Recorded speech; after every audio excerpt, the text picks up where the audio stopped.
जी कांग्रेस का शासन है, कांग्रेस का शासन नहीं है। तो मुझे लगता है कि मुझे उनके घर की लड़ाई पर, मियाँ बीवी की लड़ाई में मैं टिप्पणी क्यों करूं? लेट देम डू यार, उनको करने दो अपना। राजस्थान के मुख्यमंत्री जो राजस्थान के गृह मंत्री भी हैं, उनके गृह जिले में इस तरह के नारे लगाए जाएं और उसके बाद में इसके ऊपर कोई कार्रवाई स्पष्ट रूप से होती भी दिखाई न दे, तो राजस्थान की जनता निश्चित रूप से डर के साए में जीने को मजबूर होती है। मैं तो इस समय में धन्यवाद देना चाहता हूं माननीय मुख्यमंत्री जी को कि उन्होंने कम से कम अभी जो राजस्थान में परिस्थिति बनी थी, जो उनकी सरकार में किस्सा कुर्सी का खेल चल रहा था, कम से कम उसके लिए तो ईडी को, भारतीय जनता पार्टी को, सीबीआई को, सेंट्रल एजेंसीज को दोषी नहीं ठहराया। दूसरी तरफ अपनी ही पार्टी के अपने पीसीसी चीफ को नकारा, निकम्मा और न जाने क्या क्या कहा जा रहा था। ऐसी उपाधियों से विभूषित करने का काम किया जा रहा था। ये सब एक सोची समझी साजिश के तहत हो रहा था। वो जो 19 लोग गए थे, उनमें से क्या किसी ने भी जाकर के किसी पुलिस के सामने जाकर के, मीडिया के सामने जाकर के, किसी एजेंसी के सामने जाकर के ये कहा है कि हमको भारतीय जनता पार्टी ने जो है उकसाया था, हमको भारतीय जनता पार्टी ने हमको लेकर के गए थे, ये भारतीय जनता पार्टी का षड्यंत्र था, ये भारतीय जनता पार्टी का ऑपरेशन लोटस था? जो गाली देने वाले, जिनको रोज गाली आप दे रहे थे, उन्हीं का के लिए जो है आप यहाँ अभिनंदन के सत्र आयोजित करो। दोहरी मानसिकता वहीं दिखाई देती है और साथ ही साथ में नेतृत्व और स्थानीय नेतृत्व, इन दोनों के बीच में जो कॉन्फ्लिक्ट है, जो विचार का जो गैप है, वो गैप भी स्पष्ट रूप से सबको दिखाई देता है। आपने एक चीज को लेकर गुस्सा भी जाहिर किया, सर तन से जुदा स्पष्ट सुनाई दे रहा है। देखिए, नारे तो दुर्भाग्यपूर्ण है ही, लेकिन यह और भी ज्यादा दुर्भाग्यपूर्ण इसलिए है कि मुख्यमंत्री जी के गृह जिले में ये नारे लगाए गए और हम सबके मन में, राजस्थान के लोगों के मन में ये स्वाभाविक रूप से प्रश्न उठता है कि राजस्थान जैसे प्रदेश में इस तरह की मानसिकता को लगातार पुष्पित पल्लवित कौन कर रहा है, कौन इनको प्रश्रय दे रहा है? अगर हम पीछे घूम करके देखें पिछले सालों में हुई घटनाओं की तरफ, तो जिस तरह से करौली के घटना के बाद में, भीलवाड़ा की घटना के बाद में, जोधपुर की घटना के बाद में और उदयपुर की घटना के बाद में कुछ समय तक,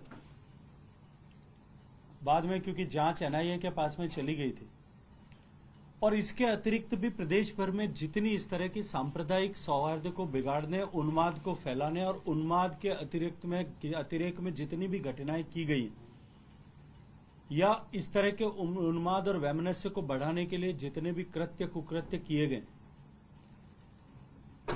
इन पर किस तरह से जांच के समय में पर्दा डाला गया, जांच से लेकर के पुलिस कार्रवाई से लेकर के मुआवजे तक में किस तरह से तुष्टीकरण का नंगा नाच खेला गया, उसके चलते इस सारी मानसिकता को प्रश्रय मिला है, ये पल्लवित और पुष्पित हुई है। अपने वोट बैंक को बचाने के खुदगर्जी से, सत्ता पे बने की कुर्सी पर बने रहने की लालसा से जिस तरह से राजस्थान को इस तरह के उन्माद में झोंकने की कोशिश हुई है, ये निश्चित रूप से ऐसे शरारती तत्वों और ऐसे लोगों के को हौसला देती है, लेकिन साथ साथ में राजस्थान के बहुसंख्यक शांतिप्रिय समाज को के मन में डर, आशंका और भय उत्पन्न करती है। जब सरकार की ऐसे सारे लोगों के प्रति, ऐसे तत्वों के प्रति उदासीनता के साथ साथ में सरकार का अप्रत्यक्ष प्रश्रय जब उनको दिखाई देने लगे, राजस्थान के मुख्यमंत्री जो राजस्थान के गृह मंत्री भी हैं, उनके गृह जिले में इस तरह के नारे लगाए जाएं और उसके बाद में इसके ऊपर कोई कार्रवाई स्पष्ट रूप से होती भी दिखाई न दे, तो राजस्थान की जनता निश्चित रूप से डर के साए में जीने को मजबूर होती है। ईडी को लेकर, उसको लेकर इससे पहले आरोप आपकी सरकार पर ही लगते हैं कि आप लोग ईडी का दुरुपयोग कर रहे हैं, सीबीआई का। मैं तो इस समय में धन्यवाद देना चाहता हूं माननीय मुख्यमंत्री जी को कि उन्होंने कम से कम अभी जो राजस्थान में परिस्थिति बनी थी, जो उनकी सरकार में किस्सा कुर्सी का खेल चल रहा था, कम से कम उसके लिए तो ईडी को, भारतीय जनता पार्टी को, सीबीआई को, सेंट्रल एजेंसीज को दोषी नहीं ठहराया। वरना अब तक तो यही परिपाटी उन्होंने बना रखी थी कि देश में प्रदेश में कहीं भी कोई घटना हो, अपने फेल्योर का ठीकरा भारतीय जनता पार्टी पर, केंद्र सरकार पर, केंद्र सरकार की एजेंसियों पर फोड़ करके चिकने घड़े की तरफ फिसल करके निकल जाने का प्रयास हमेशा किया गया है। लोग अपने हर रैली में आरोप लगाते हैं, अभी भी कह रहे हैं कि अगर मैं सीएम पद से हट जाऊंगा तो बीजेपी सरकार गिरा देगी। आप पिछले सरकार गिराने के प्रयासों की हर सभा में, हर रैली में, हर संवाददाता सम्मेलन में बाइट देते वक्त भी जिक्र करना नहीं भूलते। मैं आपसे एक प्रश्न पूछना चाहता हूं। उन्होंने निरंतर 2020 से लेकर के आज तक भेड़िया आया इस डर को दिखा करके अपनी कुर्सी पे बने रहने का साधन इसे बना लिया।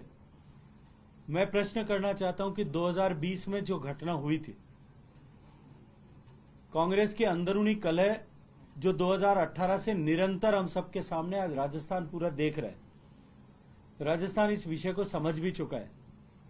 सत्ता के इस संघर्ष में भारतीय जनता पार्टी को बेजा घसीटा गया। भारतीय जनता पार्टी के नेताओं को जो को बदनाम करने का साधन के रूप में इसे उपयोग किया गया।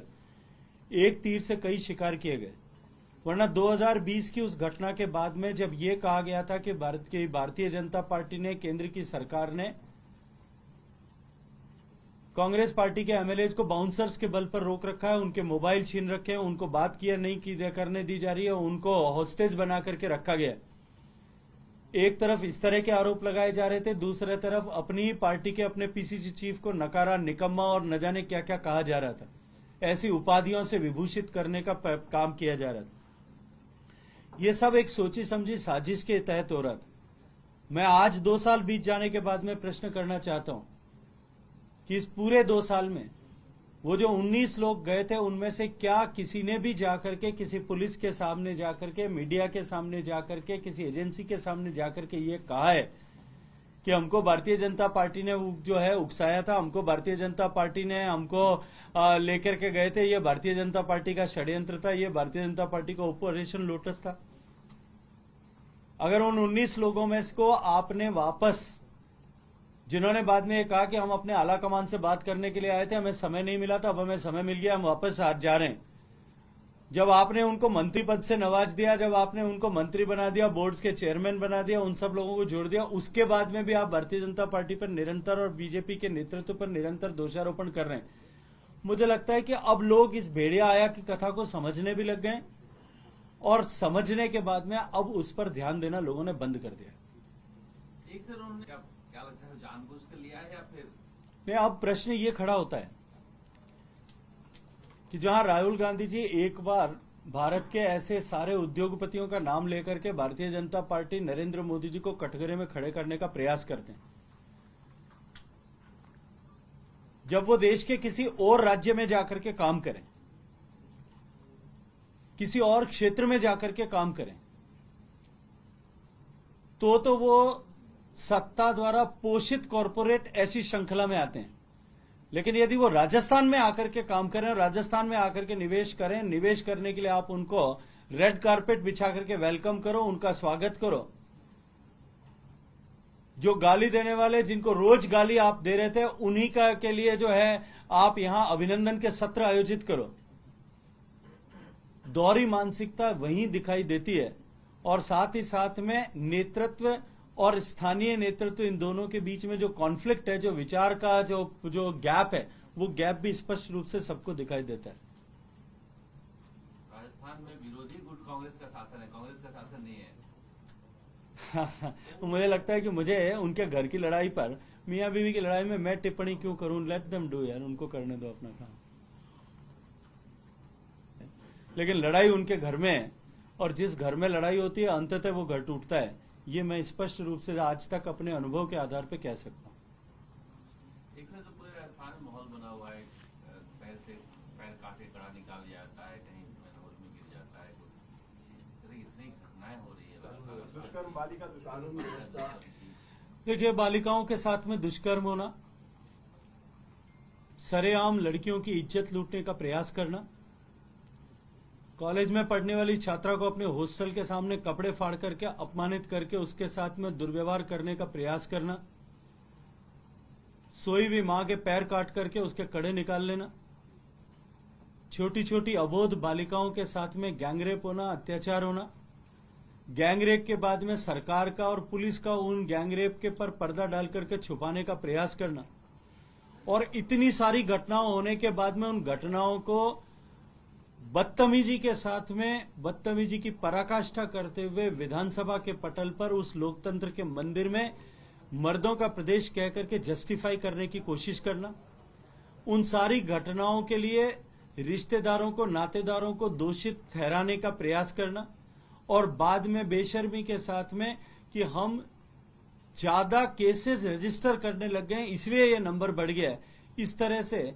अपने और समाज की आंखों में धूल झांकने का प्रयास करना अब ये राजस्थान में नया विषय नहीं रह गया है। राजस्थान जैसे शांत प्रदेश को, राजस्थान जैसे सुसंस्कृत प्रदेश को, राजस्थान जैसे जो है सम्मान के साथ में जीने वाले प्रदेश के लोगों को ऐसे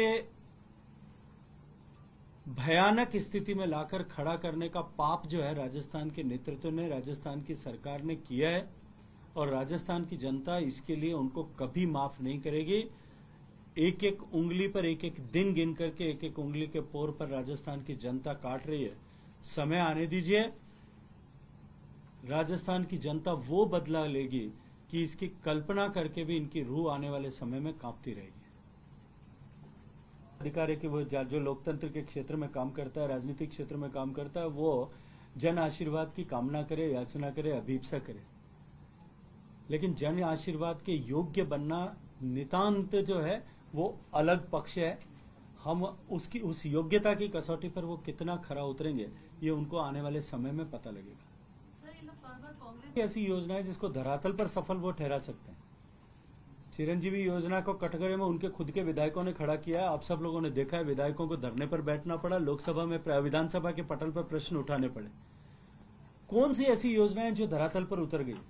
कौन सी योजनाएं जो धरातल पर साकार हो गई है? केवल बजट अच्छा दे करके, बजट मूलतः क्या होता है? सरकार का पैसा कहां से आएगा और कहां जाएगा, इसका लेखा जोखा बजट है। हमने बहुत अच्छा बजट दिया है, इसको लेकर के आत्मश्लाघा में जीना, सेल्फ कॉम्प्लिसेंसी के साथ में जीना, अपनी पीठ खुद ही थपथपाना, और उन हवाई किलों के आधार पर सरकार को वापस रिपीट करना, ऐसी आत्मश्लाघा इन्हीं को मुबारक है। इन्हीं को उसके साथ में जीने दीजिए, जनता हिसाब अपने आप बराबर कर देगी। सर, ईआरसीपी का इश्यू अभी भी हमेशा उठाता रहता है, इसमें क्या सोल्यूशन हो सकता है? इसमें एक बड़ा स्कीम है राजस्थान की। देखिए, राजस्थान के उन 13 जिलों के पीने के पानी, उनके हजारों एकड़ हेक्टेयर किसानों की सिंचाई का पानी, उसको रोकने का षड्यंत्र यदि कोई कर रहा है अपनी राजनीतिक महत्वाकांक्षा के लिए, ईआरसीपी जैसी महत्वपूर्ण योजना को राजनीति की गोटी अगर किसी ने बनाया है, वो राजस्थान की सरकार के मुखिया ने बनाया। बार बार आग्रह करने के बाद भी जो भारत सरकार की तय मान्यता परंपराएं हैं उनके अनुरूप नए काम करके और केवल अपनी जिद के आधार पर इस परियोजना को उलझाने का षड्यंत्र अशोक गहलोत साहब कर रहे हैं, निरंतर कर रहे हैं। राजस्थान की जनता को, इन 13 जिलों की जनता को जो है मूर्ख सा बनाने की कोशिश कर रहे हैं अपने राजनीतिक लाभ के लिए, कि हम अपने संसाधनों से इस योजना को पूरी कर देंगे, जो कि कभी नहीं हो पाएगी, क्योंकि मध्य प्रदेश निरंतर इस पर आपत्ति करता रहा है। और जिस दिन Madhya Pradesh legal course of action में चला जाएगा, ये रुक जाएगी, और ये कह करके कि क्योंकि अब ये कोर्ट में चला गया है, अब हम इस पे आगे काम नहीं कर पाएंगे, अपना पल्ला झाड़ करके खड़े हो जाएंगे। इनका केवल और केवल लक्ष्य यदि कोई है तो वो है कि इसकी राजनीतिक लाभ किस तरह से प्राप्त किया जाए। इसके अतिरिक्त इनका इसको लेकर के कोई कहीं मंतव्य नहीं है। मैं एक प्रश्न आपसे पूछना चाहता हूं, ये बजट आपके सामने रखना चाहता हूं और आपके माध्यम से राजस्थान की जनता के सामने रखना चाहता हूं। बजट की बात करते हैं, बजट में घोषणाओं की बात करते हैं। 2018 का जब सरकार बनी थी, उसके बाद का 2019 का बजट उठा करके देखिए। 19 के बजट में जोधपुर लिफ्ट कैनाल बनाएंगे, उसकी चर्चा की गई थी। आज 2022 में हम सब बात कर रहे हैं। 4 बजट सरकार प्रस्तुत कर चुकी है। आखिरी बजट आना, जो बजट एक फौरी तौर पर आएगा, उसकी जो है केवल वो एक प्रतीकात्मक बजट होगा, सिर्फ वो बचा है। उसका इम्प्लीमेंटेशन कितना धरातल पर हो जाएगा, ये प्रश्न चिन्ह हमेशा यक्ष प्रश्न के रूप में खड़ा रहेगा। लेकिन 2018 में जो इसकी घोषणा की थी मैनिफेस्टो में, 2019 में जिसको बजट में घोषित किया था, वो भी आज धरातल पर तो उतरना दूर, कागजों से बाहर भी नहीं निकल पाई है। उसकी टेंडर प्रक्रिया भी अभी चल रही है। मुख्यमंत्री अपने गृह जिले, गृह क्षेत्र के पेयजल की समस्या के लिए जो स्कीम है, उस थर्ड जो फेज ऑफ कैनाल को भी आज अगर पूरा धरातल पर नहीं उतार पाए तो राजस्थान की दूसरी जनता को उनसे क्या अपेक्षा करनी चाहिए? मोबाइल भी अब मिलने वाले स्मार्ट लोग ही उसको चलाते हुए दिन दिखोगे। गजेंद्र जी, आपने जो है वो जब ईआरसीपी का इशू उठा था इतना पूरे राजस्थान में, तो बीजेपी ने एक योजना बनाया था कि भाई वहाँ पे आप खुद जाएंगे और सभाएं करेंगे, लोगों को। हमारी पार्टी के सभी वरिष्ठ कार्यकर्ताओं ने वहां जाकर के अलग अलग जगह पे, जिले पे, मंडल पे इस तरह के कार्यक्रम किए हैं और लोगों के बीच में इस विषय को स्पष्टता के साथ में रखा है। मैं आप सब मीडिया के बंधुओं से आग्रह करूंगा, आप इंडिपेंडेंटली वहां जाकर के इस विषय के बारे में लोगों से चर्चा करिए। ईआरसीपी का दोष जो है, दोषी कौन है, वो जनता आपको खुद बता देगी। शेखावत साहब, जेजेएम की स्थिति क्या है? क्या की प्रोग्रेस के प्रति मैं पैन इंडिया बात करूं तो पूरे देश में आजादी से लेकर के 2019 के दिसंबर तक जब ये प्रोग्राम शुरू हुआ था, धरातल पर जल जीवन मिशन पे काम शुरू हुआ था, तब तक 3 करोड़ 23 लाख कनेक्शन थे। आज मैं गर्व के साथ में कह सकता हूं कि दो आंकड़ा बढ़कर के 10 करोड़ 30 लाख को पार कर गया है। 3 करोड़ 23 लाख घरों तक नल पहुंचने में देश में 72 साल लगे थे और इन पिछले 3 साल से भी कम समय भी हुआ है। दिसंबर में अभी 2 महीने शेष हैं। अब तक 7 करोड़ से ज्यादा कनेक्शंस हम दे चुके हैं। बहुत सारे प्रदेशों ने उत्कृष्ट काम किया है। गोवा ने 100% सर्टिफाई कर दिया है, गुजरात ने, हरियाणा ने 100% अचीव कर लिया है, तेलंगाना ने 100% अचीव कर लिया है, पंजाब, गुजरात, हिमाचल प्रदेश, बिहार, ये सब प्रदेश 95 से लेकर के 99% तक पहुंच गए। हिमाचल प्रदेश, उत्तराखंड, ऐसे अनेक प्रदेश हैं जो 80% की श्रृंखला में पहुंच गए। दुर्भाग्य से राजस्थान जो 12% पर था, आज देश जहां 16% से छलांग लगा करके 55% तक पहुंच गया है। 39% की ग्रोथ हुई है। राजस्थान अभी 12% से ऊपर उठ करके 26-27% तक घिसटते चल रहा है। राजस्थान में जो 1 करोड़ 5 लाख कनेक्शन कुल घरों तक पहुंचाने, हमने उसमें से 1 करोड़ कनेक्शंस की SLSCCs को, जो भारत सरकार अप्रूव करती है प्रोजेक्ट्स को, वो अप्रूव कर दिया। उसको अप्रूव किए हुए भी 1 साल हो गए। अब अपनी आत्म विवेचना करना और अपनी आत्म प्रशंसा करके आत्ममुक्ता में के भाव में जीने का आपको एक और उदाहरण इससे मिलेगा कि जो भारत सरकार ने प्रोजेक्ट इन्होंने बना करके भेजा, उसको सैंक्शन कर दिया, उसके लिए पीठ थपथपाने लगे कि हमने सबसे ज्यादा प्रोजेक्ट सैंक्शन करा दिए। लेकिन क्या सैंक्शन करने के मात्र से लोगों के घर में पानी पहुंच जाएगा? अगर टेंडर कितने किए इसकी कसौटी पर देखेंगे तो राजस्थान में अभी 50% काम का टेंडर भी नहीं कर पाए। यदि खर्च कितना किया है इसकी कसौटी से देखेंगे तो जो 27,000 करोड़ रुपए से ज्यादा का एलोकेशन पिछले 3 साल में भारत सरकार ने किया है, उस 27,000 करोड़ के अगेंस्ट में अभी कुल मिलाकर के खर्चा जो है वो 4,000 करोड़ के आसपास में हुआ है। न हम खर्च कर पा रहे हैं, न हम टेंडर कर पा रहे हैं, न हम जो है योजनाओं को धरातल पर उतार पा रहे हैं। ये एक जल जीवन मिशन की वानगी है। अगर आप देखेंगे तो भारत सरकार की सभी योजनाओं की कमोबेश इसी तरह की स्थिति राजस्थान में आपको दिखाई देगी। इन्होंने एक लेटर लिखा था पूरे देश में कोविड, मुझे लगता है पूरी दुनिया और पूरे देश में था। इसमें करप्शन भी है क्या? बहुत इंजीनियर पकड़े जाते हैं। निश्चित रूप से है। राजस्थान में सब कुछ साफ और उजला नहीं है। राजस्थान में सब कुछ ठीक ठाक नहीं है और आने वाला समय बहुत सारे विषयों को आप सबके सामने लेकर के आएगा।